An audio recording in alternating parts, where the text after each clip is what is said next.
Hello and welcome to Trojan Sports Now. I'm Jahmal Kennedy. And I'm Rachael Wilkerson. Stick around as we bring you the latest news and scores from Troy Athletics. After leading at halftime, the Trojan men's basketball team had to claw back and had the chance to win on a last-second shot, but it didn't drop. Troy had the ball with a chance to tie or potentially win it with the shot clock off, but Kevin Baker's three-point attempt was off the mark, and Texas State won at home 63-59 on Saturday. Troy shot 41.1% from the field, most of which came off a game-high 24 points from Jordan Bernardo's 11 and 17 shooting. The 24 points from Bernardo marked the 9th time this season the forward has scored 20 or more, and the 5th game in a row he led Troy in points. Senior guard Jeremy Holloman offered up 12 points off the bench. After a tough fight in Arlington, Texas, the men's basketball team fell to the Mavericks 82-67. Troy had a strong start to the game, leading 7-2 merely 2 minutes into the game. Devon Walker gave the Trojans a 17-16 lead at the 13-minute, 17-second mark in the first half. But afterwards, the Mavericks turned up the heat and made away with the win. UTA forced 15 turnovers and held the Trojans to an overall shooting average of 41%. The Mavericks went on a 15-5 run to close out the first half and eventually take home their victory. The Mavericks' Jorge Bilbao proved huge for UT Arlington, scoring 16 points and most importantly, holding Jordan Bernardo scoreless the last 30 minutes of the game. The men had a dominating performance against the Red Wolves in the second game of Thursday night's doubleheader. Jahmal Kennedy has all the action from Trojan Arena.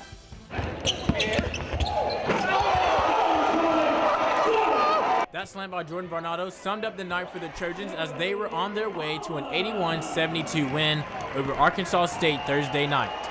Well, it wasn't pretty down the stretch there, but it's a win, and in this league, anytime you can get a win, it's critical. And for us, in the position we were in going into these last two games, we had to have a win just to stay alive and keep fighting for seeding. So just proud of the guys for just holding them off. Yet again, Jordan Bernardo led the charge for the Trojans, scoring 20 points. At this point in the season, Bernardo knows that as he goes, so does the team. The coach said it starts with me. How I approach the game is how the team approach every day. Like in practice, how I approach practice is like how the team approach practice. So I'm gonna try to work hard every day in practice and in the games. And with tonight's victory, the Trojans clinched their first winning season since the 2009-2010 season. Something that head coach Phil Cunningham says is much harder than you think. Well, just in a big picture sense, it's a huge step, and because it's hard at this level, it's hard to have a winning season. People don't look at it that way, but it is. It's hard if you look around the country at our level. Devon Walker had 18 points in Thursday's game, but Saturday will be his final game in Trojan Arena.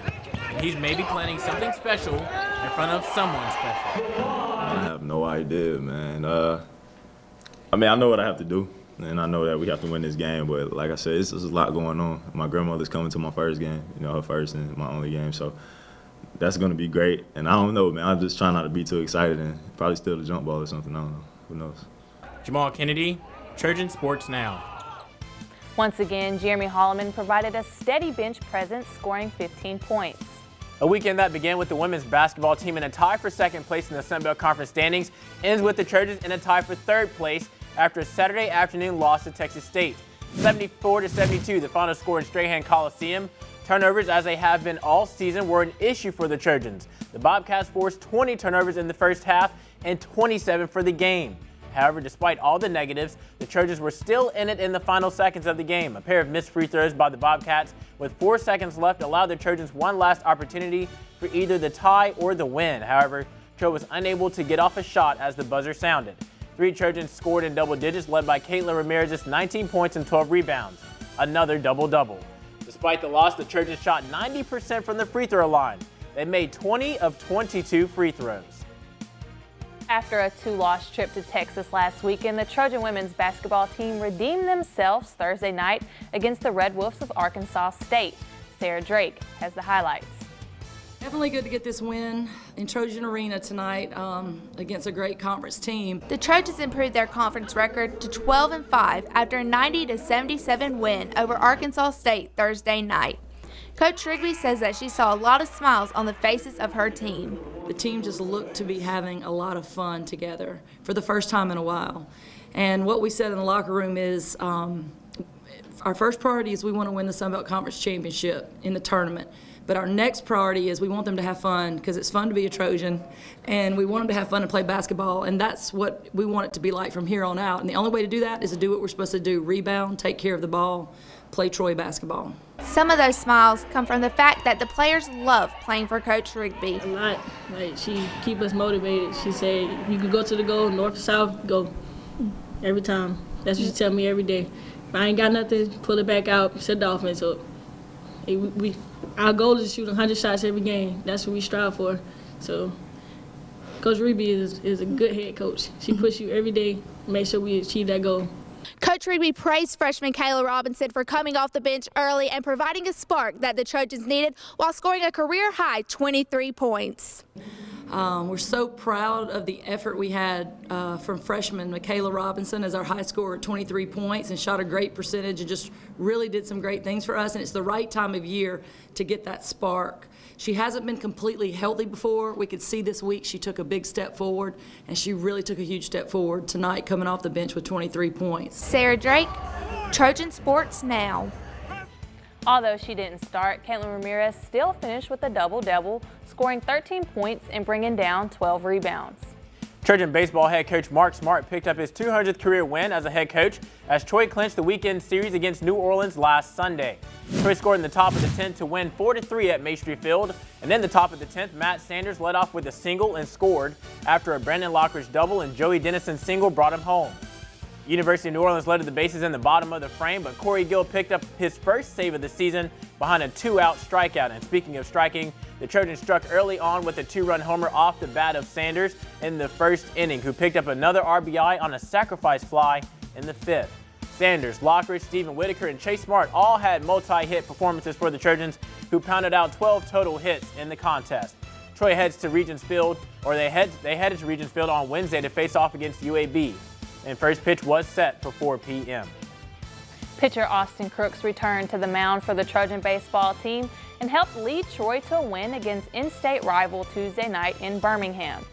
Troy picked up a 4-2 win in a midweek bout with the Blazers at Regents Field Tuesday night behind a stellar performance by Austin Crook. Crook, who missed all of last season with an injury, made a big impact in his first appearance since 2015. He went 6.2 innings on the mound and gave up 5 hits.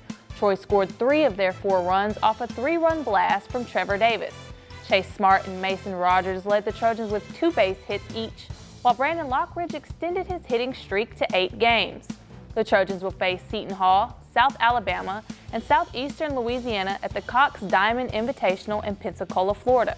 First pitch for Friday's game against Seton Hall is set for 2 p.m. The baseball team was able to come up with a huge victory in New Orleans, but back home in Troy, the softball team fell in their final matchup of the weekend to Southeastern Louisiana, 2-1. A weekend that began with the Trojans sitting at 8-2, ends with them being 9-6 after a tough weekend in the Troy Classic.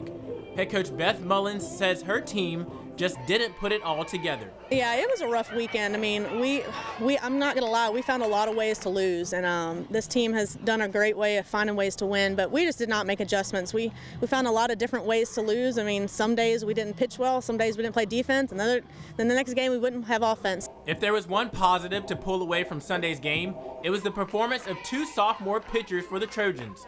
2 sophomores that combined to pitch the entire 7 innings. I was proud of all the pitchers. I mean, Claire and Peyton, our 2 sophomores, did a great job. I thought we minimized the runs and played good defense in that last game, but, you know, we've just got to do a better job of putting the 3 aspects together. We got to pitch, play defense, and hit, and we didn't do one of those in each game, and it hurt us. So, like I said, we kind of found ways to lose this time, and that's not really our identity, so we're going to be fine. We just got to get back to what makes us great.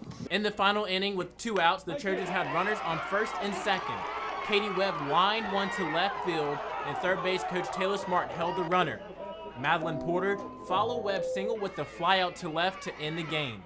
Coach Mullins said that not sending the runner did not cost Troy the game. I mean, one play does not ever determine the game. I mean, every game has 5,000 moments that you live and die by. And so, I mean, it's easy to say one way or the other. I mean, it doesn't really matter. It didn't come down to that last thing. Our inability to make adjustments for 6 innings is what did it. I mean, we can't rely on coming back and walking everything off every single game. Following last weekend, Stephanie Snyder led the team in average, hitting .362 on the season.